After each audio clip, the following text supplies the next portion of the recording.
Oh, howdy again. Nice to see you all. Or something. Doing a little ranty today.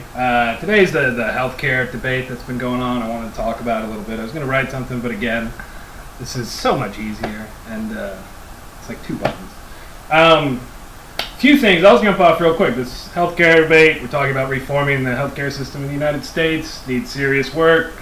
Too expensive. I personally, just full disclosure, I'm completely outside of it. I have no healthcare, nor really an option to get anything that's close to partially reasonable. Luckily, I'm a fairly healthy young man, so I don't really go to the doctor because I can't without anyway paying basically another rent for healthcare. All right, so that's me.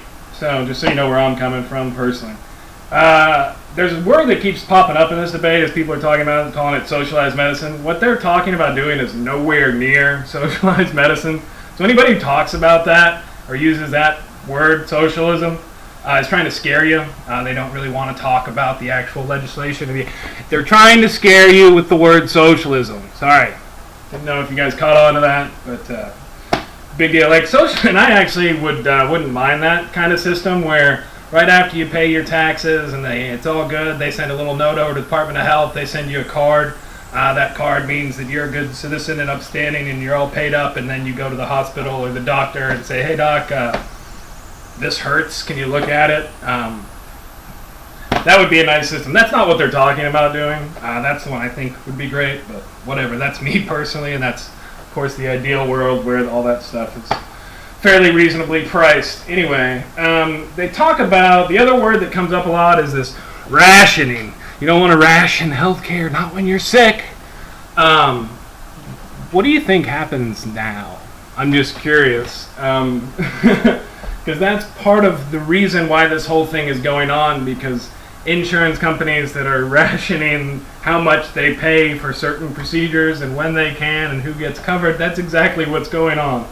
And if you have a system where you are bringing in more people into it, and you have the lower cost, this is actually the downside of what I was talking about with the socialized solution, is people abuse the system. And then you put things in the legislation that say, no, you can't go to the doctor every week. That's rationing, or as some might call it, sane policy. But it really, in the debate now, I don't think it's a good word, unless it's specifically applied and legislation is quoted. The death of private insurance, even in countries where they have this whole, hey, you're a citizen, you can go to the hospital, they still have private medical care. And we're not even doing that. So to say that private insurance will go away is ridiculous. Especially in our system anyway. People who have the money are going to be able to pay for that super neurologist or whoever, and it's going to be covered if they want to pay all that extra money. That's the whole point of having a private industry. And the other thing that I keep hearing too is that government can't do anything well, which I think is just such an overblown, weak argument. I'm pretty happy with the fact that for a couple hundred years now, been able to write an address on a piece of paper, put a stamp on it, and it shows up there. I don't know if you guys want to complain about our mail delivery service, the U.S. Postal Service. I'm pretty impressed with how functioning it is. It works great for me. Very efficient. They pick it up, deliver it, no questions asked. And then, of course, that's actually the alternate thing. The other one, of course, is the VA, where we actually do administer a public health system that's world class. Anyway, so I don't think that's a good argument. Besides the fact that nobody really in Washington wants to run this stuff, the point is all about having some rules to set down the system so it works more efficiently. And one of the big ones, and this is why part of, I think, this debate is being largely ignored, because this is really important. This is probably the biggest piece of legislation in a long time. That's why it's 1,000 pages. We need to have a much better debate on it. Our media doesn't really want to. And they're actually, I don't know if you've noticed, in the last 10 years or so, as drug profits have skyrocketed and healthcare profits have skyrocketed. This was actually a change they made in the rules a while back. That this is what brought you all those. Are you feeling bad? Well, try fuck it all, and you'll feel better, or whatever those commercials are. There's so many of the restless leg thing that they sell now.